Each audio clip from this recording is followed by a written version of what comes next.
98% வந்து திமுகவுக்கு நல்ல வாய்ப்பு இருக்கு, வெற்றி ஆகும்னு சொன்னேன். அதுல எந்தவித மாற்று கருத்தும் இல்லை. ஏன்னா ஏற்கனவே அதை பேசியிருக்கேன். அதுல கடைசியில ஒரு வார்த்தை முடிப்பேன். 98% வந்து ஸ்டாலின் ஐயா அவர்கள் முன்னாள் முதல்வர் அவர் தொடர் வெற்றியை பிடிப்பாரு அப்படின்னு சொல்லியிருந்தேன். அது உண்மைதான். ஏன்னா என்னுடைய ஜோதிட அமைப்பின்பால் அப்படிதான் வந்திருக்கு. ஜோதிடம் என்பது பொய்யல்ல, ஜோதிடர்கள் என்றால் பொய்யாகலாம் அப்படின்னு ஒரு விதி. ஆனா ஜோதிடம் பொய்யாக கூடாது, அதுங்கிறது கர்மாவின் கூற்று. அப்ப ஏன் பொய்யாச்சுனாக்கா அதிலே ஒரு வார்த்தை சொல்லியிருப்பார். 98% வந்து திமுக வெற்றி பெறும் சொல்லியிருந்தேன். இதை மீறி அந்த 2% சொல்லலாம், அது எனக்கு தலகணம் சொல்லுவாங்க, சொல்ல மாட்டேன். ஆனா இருந்தாலும் அந்த 2%ல ஏதாவது ஒரு விபரீதம் ஒண்ணு நடந்து போச்சுன்னா அது என்னுடைய குற்றம் இல்ல, இறைவனுடைய குற்றம்.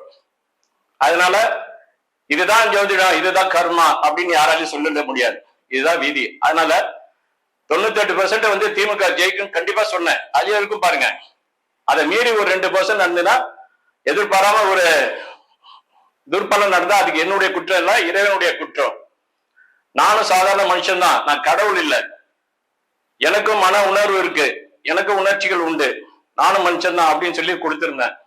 அப்படி ஒரு அமைப்பு நடந்ததா அதுக்கு நான் பொறுப்பல்ல, இறைவன் தான் பொறுப்புன்னு. ஏன்னா எல்லாமே இறைவனுக்கு தான் சொந்த வெளிச்சம். எல்லாம் தெரிஞ்ச ஜோடர் உலகத்துல யாருமே கிடையாது. ஆண்டவன் 100% மந்திரங்களை படைக்கவே இல்லை.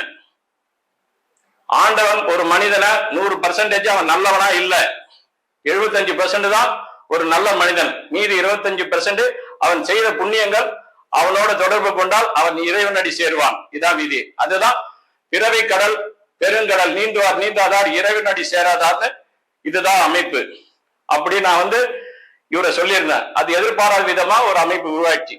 இதுதான் விதி. ஆனால் ஜோதிடம் என்பது உண்மையானது. இதுதான் விதி. ஓம் நம சிவாய.